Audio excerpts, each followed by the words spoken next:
हाँ मोर केतरा प्रश्न अच्छी केतरा प्रश्नर उत्तर सी दे सारा पर आउ सेकेंड कथा मु टर्म एंड कंडीशन से राजी हेले ताले मु व्यक्तिगत भाव मु कलाकार आज्ञा सब पार्टी काम करी। नमस्कार दर्शक बंधु, आज आम आसी पहुँचु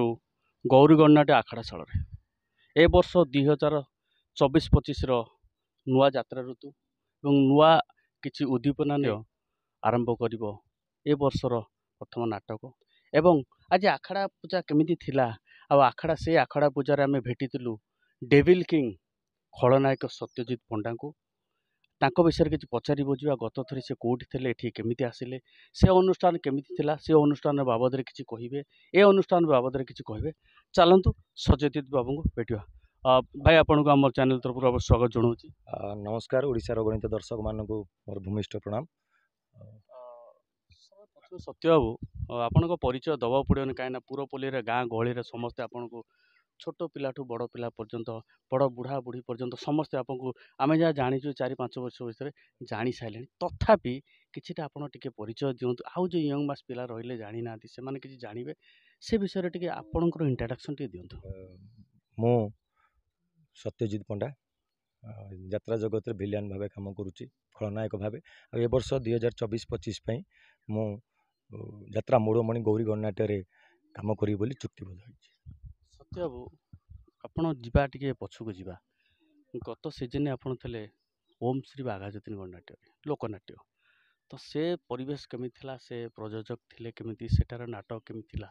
से नाटक विषय किसी कहिबे दर्शक मान। सुंदर नाटक होता ओम श्री बाघाज्योति जार खलनायक मु काम करुली सुंदर सुंदर नाटक यहाँ केवल मु कहले भी हेनी ओडिशा लोक अलरेडी जानी सारी बाघाज्योति सबुजा नाटक खूब सुंदर होता तेणु काम करने भी बहुत भल इच्छा था खूब सुंदर नाटक बाघार चली। तो कौन कौन नाटक थिला और से नाटक रे आपनकर चरित्र थिला केमती कौन संलाप थिला से विषय टिके कहबे कि जे तो थिला कंदेई मारुची ऊपर वाला ए मन झुरुची तते मिनु अपार नुआ कहानी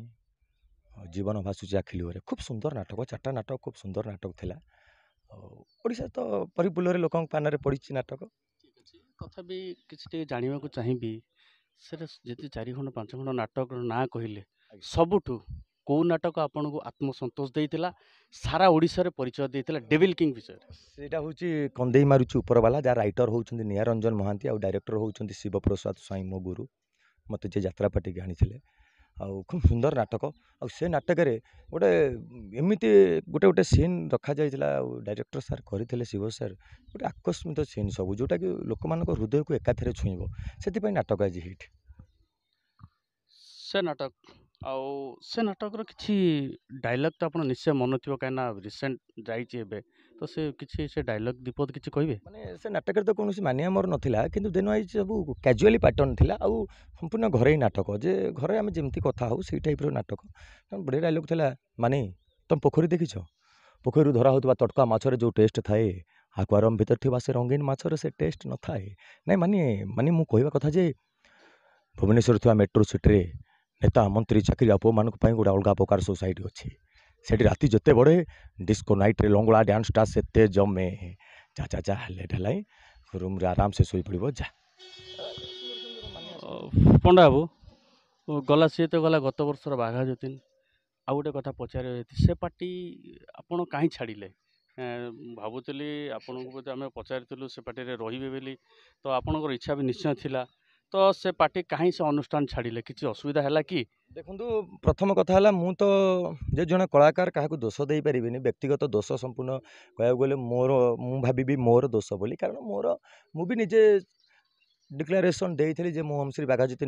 2024-25 रोचे तेणु से किसी प्रोब्लेम है जो प्रोब्लेम को मु बुझे पारे ना कि एमाने बुझीपारे भी ना आ सेकेंड कथा मोर पर्सनल प्रोब्लेम जो मु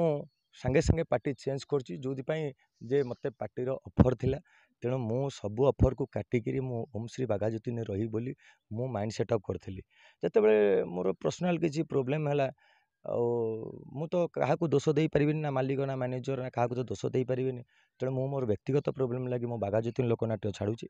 आउ मु गौरी गणनाट्य जोग देछि एबे भी से माने मते कहते कहला पर भी किंतु मु थरे चुक्तिबद्ध कर सारी माने कौन प्रकार बाघाज्योति नहीं फेरबी ना जदि ए सीजन पर जदि भविष्य केबे से मालिक आउथरे डाकंती ତ ଆପଣ ସେଠିକି ଯିବେ ନା ଯିବେନି? ହଁ ମୋର କେତେଟା ପ୍ରଶ୍ନ ଅଛି କେତେଟା ପ୍ରଶ୍ନର ଉତ୍ତର ସେ ଦେଇ ସାରିଲା ପରେ ଆଉ ସେକେଣ୍ଡ କଥା ହେଲା ମୁଁ ଟର୍ମ ଆଣ୍ଡ କଣ୍ଡିସନରେ ସେ ରାଜି ହେଲେ ତାହେଲେ ମୁଁ ବ୍ୟକ୍ତିଗତ ଭାବେ ମୁଁ କଳାକାର ଆଜ୍ଞା ସବୁ ପାର୍ଟିରେ କାମ କରିବି କିନ୍ତୁ ଯେବେ ବି ମୋତେ ବାଘାଜ୍ୟୋତି ଲୋକନାଟ୍ୟର ବାବୁ ଡାକନ୍ତି ଉଲ୍ଲାସ ବାବୁ ହୁଅନ୍ତୁ କି ଶିବ ବାବୁ ହୁଅନ୍ତୁ ପ୍ରଥମ କଥା ହେଲା ମୋର କେଇଟା ପ୍ରଶ୍ନର ଉତ୍ତର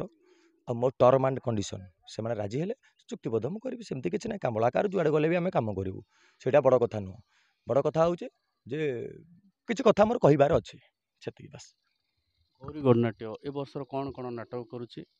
ମୁଁ ତ ସଡନ୍ ଆସିଲି ଆକ୍ଚୁଆଲି ଗୌରୀ ପାର୍ଟିକି ଗୋଟେ ଇଣ୍ଟେନସନାଲି ମୁଁ ପଳେଇ ଆସିଲି ଯେହେତୁ ମୋ ପାଖରେ ପାର୍ଟିର ଅଫର୍ ଥିଲା କେବଳ ଏଇଟା ନୁହଁ ଆଉ ଦୁଇଟା ତିନିଟା ପାର୍ଟିର ମୋର ଅଫର୍ ଥିଲା ମୁଁ ସିରିୟସଲି ମୁଁ କିଛି ବି ଜାଣିନି କାହିଁକିନା ମୁଁ ସେଠୁ ଆସିଲି ଏପଟେ ଜିମ୍ ପଳେଇଲି ଆଡ଼ମିସନ୍ କଲି ଆଉ ତାପରେ ତ ସାର୍ ବାବୁଙ୍କ ପାଖକୁ ଯାଇଥିଲି କାଳିଆ ବାବୁଙ୍କ ପାଖକୁ ଦୁଇଥର ଖଣ୍ଡେ ଯାଇଛି ତଥାପି ମୁଁ ସେ ବିଷୟରେ କିଛି ଚିନ୍ତା କରିନି କାରଣ ଆଖଡ଼ା ଘରେ ଯେକୌଣସି ନାଟକ ହେଉ ସବୁ ନାଟକ ତ କରିବାର ଅଧିକାର ଆମର ଅଛି ଆମେ ତ ନାଟକ କରିବୁ ନା ତେଣୁ ସେ ବିଷୟରେ ଆକ୍ଚୁଆଲି ମୁଁ ଜାଣିନି କେଉଁ ନାଟକ ହେଉଛି କେଉଁ ରାଇଟର ଆସୁଛନ୍ତି ମୁଁ ଟିକେ ଜାଣିନି ଆକ୍ଚୁଆଲି। ଆର୍ଟିଷ୍ଟ କିଏ ରହୁଛନ୍ତି ଏଠି? ବହୁତ ବଢ଼ିଆ ବଢ଼ିଆ ଆର୍ଟିଷ୍ଟ ଅଛନ୍ତି ଯେଉଁଟା ଗୋଟେ ସୁନ୍ଦର ଟିମ୍ ହେଇଛି ଯେଉଁଟା ମାନେ ଷ୍ଟାର କାଷ୍ଟିଂ ଦେଖି ବ୍ୟକ୍ତିଗତ ଭାବରେ ମୁଁ ଭାରି ଖୁସି କାହିଁକିନା ସେଇ ବଡ଼ ବଡ଼ ଆର୍ଟିଷ୍ଟଙ୍କ ସହିତ କାମ କରିବା ପାଇଁ ମୋତେ ସୁଯୋଗ ମିଳିଛି ଆଉ ସେ ସୁଯୋଗ ଦେଇଛନ୍ତି ଆମ ବାବୁ ନିଜେ ଆଉ ମୁଁ ବହୁତ ଖୁସି ଆଉ କାମ କରିବି ନିଶ୍ଚିନ୍ତ ଭାବରେ କରିବି ସମସ୍ତଙ୍କ ପ୍ରତି ଭଲ ପାଇବା ମୋର ରହିବ ଆଉ ବହୁତ ବଡ଼ ବଡ଼ ଆର୍ଟିଷ୍ଟ ବି ଅଛନ୍ତି ଯେଉଁ ସହିତ କାମ କଲେ ଆମେ ନିଜକୁ ଖୁସି ଲାଗିବ ଆଉ ଭାଇ କୋଅପରେଟିଭ୍ ଆର୍ଟିଷ୍ଟ ବି କିଛି ଅଛନ୍ତି। ପ୍ରତାପ ନନା ଯେଉଁ ପ୍ରତାପ ଦାସ ମହୋଦୟ ଅଛନ୍ତି ଏଠି ପରିଚାଳକ ତାଙ୍କ ବିଷୟରେ କିଛି କହିବେ ଆପଣଙ୍କ ତାଙ୍କ ଅତୀତରେ କେବେ ତାଙ୍କ ସାଙ୍ଗରେ କାମ କରିଛନ୍ତି ନା ଏଥର କାମ କରିବେ ପ୍ରଥମ? ଅତୀତରେ କାମ କରିଛି ଓଡ଼ିଶା ପରାରେ କାମ କରିଛି ଖୁବ୍ ସୁନ୍ଦର ମଣିଷ ଭଲ ମଣିଷ ଜଣେ ପ୍ରତାପ ଦାସ ଆଉ ମୁଁ ତାଙ୍କୁ କେବେ ସତ କଥା ବାପ ବୟସ ଲୋକ ସେ ମୁଁ ତାଙ୍କୁ ବାବା ବୋଲି ସବୁବେଳେ ଡାକେ ଏବେ ବି ଆସିଲି ମୁଁ କହିଲି ବାବା ପ୍ରଣାମ ନା ଏବେ ଆସିଲୁ ମୁଁ କଥା ଆମେ ହେଉଥିଲୁ ଖୁବ୍ ସୁନ୍ଦର ମଣିଷ ଭଲ ମଣିଷ ଜଣେ। ଶେଷରେ ଦର୍ଶକମାନଙ୍କୁ କ'ଣ କହିବେ? ଶେଷରେ ଦର୍ଶକମାନଙ୍କୁ ମୋର କହିବାର ଅଛି ଗୋଟିଏ କଥା ଦେଖନ୍ତୁ ଆଜ୍ଞା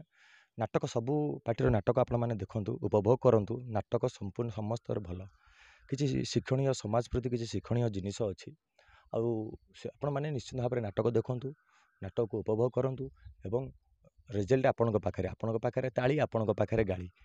ଆଉ ତାପରେ ମୁଁ ସବୁ ନ୍ୟୁ ଜେନେରେସନ୍ ମାନଙ୍କୁ ଯେଉଁମାନେ ସବୁ ଯାତ୍ରାକୁ ଆସିବା ପାଇଁ ଇଚ୍ଛୁକ ଏବଂ ଯାତ୍ରାକୁ ଆସିବା ପାଇଁ ମନ ବଳେଇଛନ୍ତି